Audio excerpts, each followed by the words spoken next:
Era of agents is finally here. Do you remember when 2 years ago Mark Benioff, CEO of Salesforce, at their Prime event mentioned that the era of AI agents was here? Well, that statement is kind of turning out to be a reality at this very moment. Well, I give you Google I/O 2026.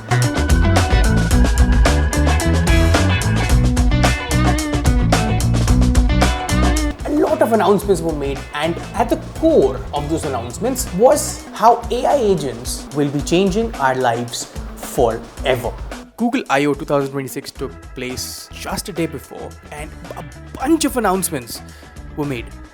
And most of them, almost 80% of them, had the words agent or agentic in them. You remember when tech companies and their CEOs promised us a world where everything will be automated via AI agents? Well, that future is happening right now at this very moment. The era of agents is finally here. We have AI glasses, we have Gemini Omni, we have Gemini 3.5 Flash, we have Daily Brief, we have Gemini Spark, we have Anti-Gravity 2.0. A bunch of features, let's dive straight in. First and foremost, I want to address Gemini Omni. Now, in the beginning, they're only rolling out the video feature, which is already globally available. If I'm correct, yes, it is globally available.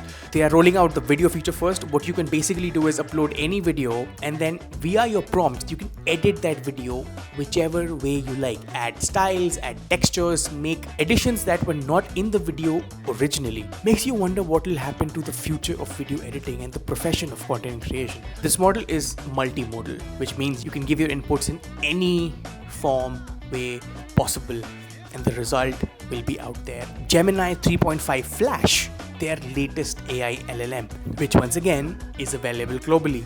Wait, I'll show you. I just opened the Gemini app, and the app asked my permission to connect all other Google services to Gemini. And well, I saw no reason not to. And we are done. See this?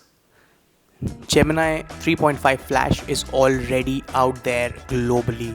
Well, all the Google One users already had Gemini 3.1 Pro. Now we have Gemini 3.5 Flash. We also have Gemini 3.1 Flash Lite. Google's vision for the future was made very clear during this event. They want AI to be hyper-personalized, and they can actually make it happen because they're not just any AI company. They built their roots through decades of services. You have search, you have YouTube, you have Gmail.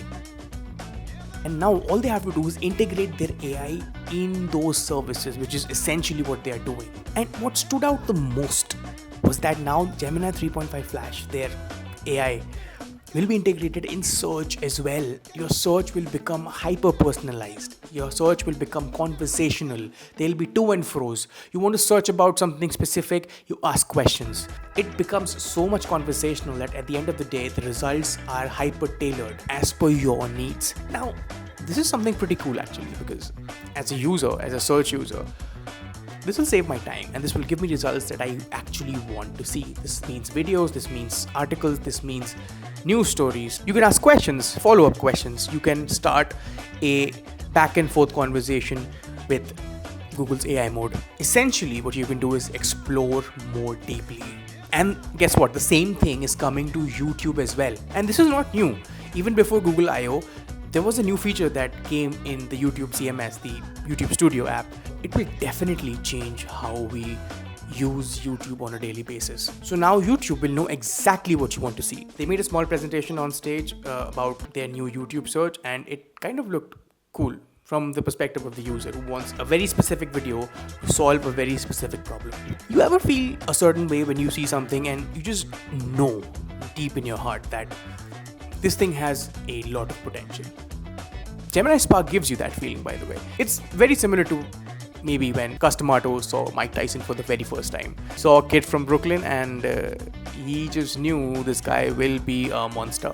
Well, not a monster particularly, but Gemini Spark does give you that feeling because there's an immense amount of potential to what Spark can eventually become. And I think this is the first step to something really big. For some reason, people were more excited about the glasses.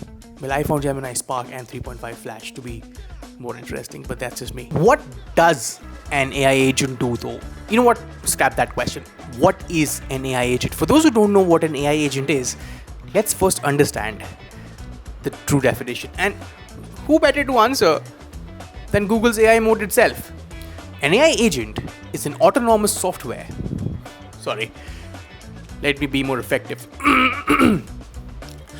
An AI agent is an autonomous software system powered by artificial intelligence, typically a large language model, that perceives its environment, makes decisions, and takes direct action using tools to achieve specific goals. Very specific indeed. Unlike a standard chatbot that simply answers questions, an AI agent operates like a digital employee. You give it a final objective and it independently figures out the necessary steps, executes them, critiques its own work, and loops until the job is done. I hope that answers your question of what is an AI agent. Think of an AI agent as a smarter chatbot, a personal assistant that does work without you even having to interfere. All you have to do is set the objectives very clearly. Among all the features that were launched, that were announced, there was Google's Neural Expressive. Well, we already spoke about Google Omni, their new multimodal AI tool that allows you to edit videos for now in whichever way possible. All you have to do is give a prompt and it will modify, edit and reshape the video that you uploaded. They described it as the nano banana moment for videos, and they're not wrong. It's absolutely true. The tool has spatial consistency, awareness in general, physics simulation is a lot better. It understands gravity now. So the end result is very realistic in terms of at least the basics, the fundamentals. This is another feature that really caught my attention, and it's actually helpful, especially for someone like me who has a stacked schedule almost every day and despite that keeps forgetting what's next in line. This feature is called Docs Live.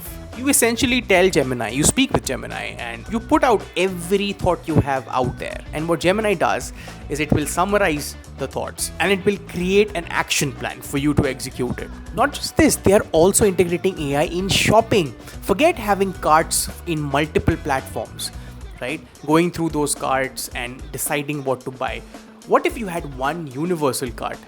You find something very interesting online, you circle to search object and then immediately add that in your universal cart for you to buy that later.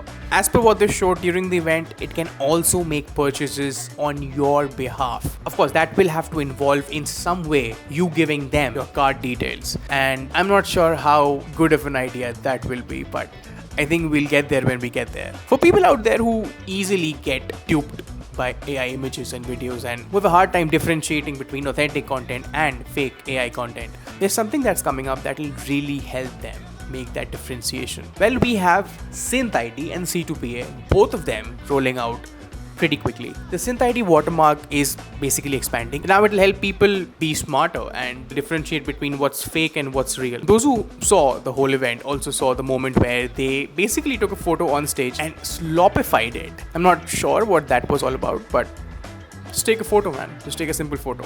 Which brings me to the AI smart glasses. Google is doing a lot of when it comes to bringing this new form factor to the masses, and I'm all for it. After smartphones, if there's any form factor that has gained so much popularity, it is the smart glass. And even in smart glasses, there are multiple segments. You have the AR, VR glasses, you have the XR glasses, you have AI smart glasses. Counterpoint recently shared a study where they basically segmented every category and also mentioned their market share. AI glasses are leading with a majority share. If you go by what we saw on stage during the event, Google is partnering with two big brands to bring smart glasses to the masses. Meta already has Ray-Ban and Oakley. Google and Samsung, they're both making these smart glasses. They're partnering with brands like Gentle Monster and Warby Parker. Gentle Monster, a Korean brand, it's a luxury brand. Warby Parker makes glasses that look very close to Wayfarers. I think they're targeting both the genre of people. People who go as high as Prada and people who like to keep it chill. And here's what I think. It's almost like a full circle moment for Google. A decade ago, they came out with Google Glass and it failed spectacularly despite being such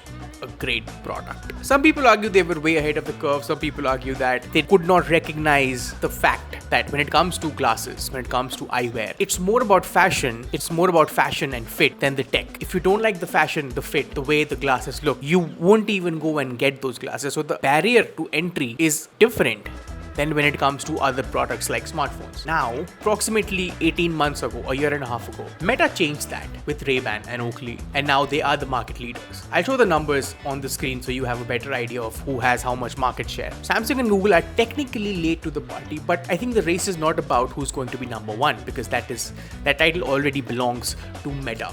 I think the race is about who's going to get the next best share, because a lot of players are coming out with their smart glasses. Apple reportedly will be coming out with its smart glasses towards the end of the year, after September, after their big event in September. But the question is, what will these glasses do? Well, as per Google, these glasses will deliver help in the moment without taking you out of it. That's a pretty poetic way of putting it. There will be two types of intelligent eyewear: audio glasses that offer spoken help in your ear, and display glasses that show you the information you need right when you need it. Fair enough. Both let you stay hands-free and heads up and get you help from Gemini just by asking. Audio glasses are launching first, coming later this fall. If we go by the information that's on the Google website, you can ask anything, you can navigate with ease, you can stay connected, manage calls, send texts, and have Gemini summarize missed messages, capture and edit high-quality photos and videos instantly, translate speech and writing. This one is helpful. Tap into your apps, order a ride with Uber, learn a new language with Mondly, and more, just by using your voice with your phone's app. Glasses pair with both Android and iOS phones. That is interesting. There's something that most of the people missed and almost did not cover during the event, and that's Google's expansion of its TPUs. They mentioned two TPUs, the TPU 8T and the TPU 8i.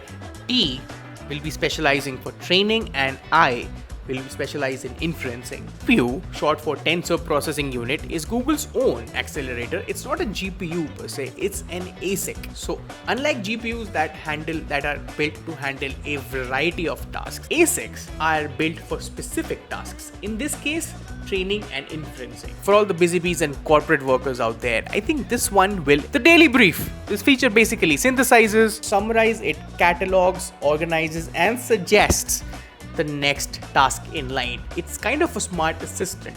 Let's dial a bit back and let's talk about Gemini 3.5.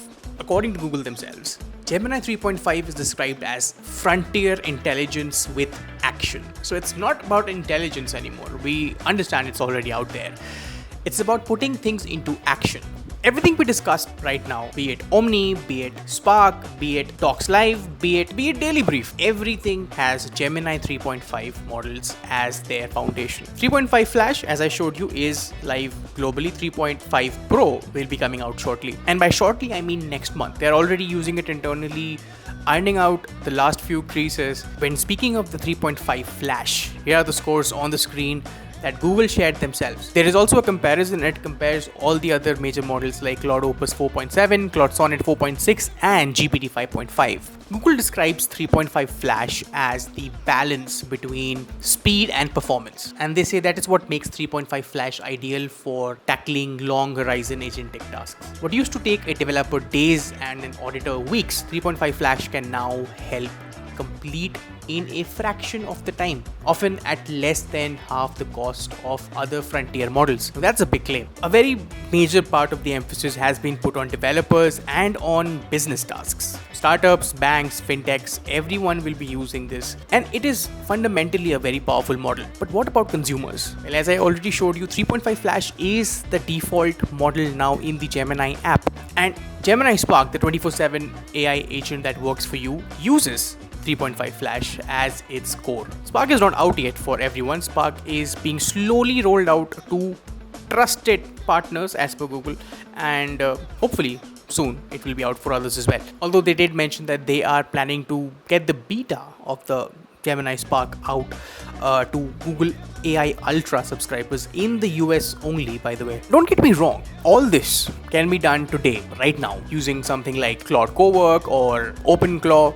The thing that gives Google the advantage here is that the processes involved in making that happen, the workflow, is not as complex as the other tools. Google already has all these tools out there in your system. You're in the Google ecosystem. All they have to do is now tactfully and very seamlessly integrate their AI in those services. So what happens is the execution becomes buttery smooth. The operative words over here are seamless integration.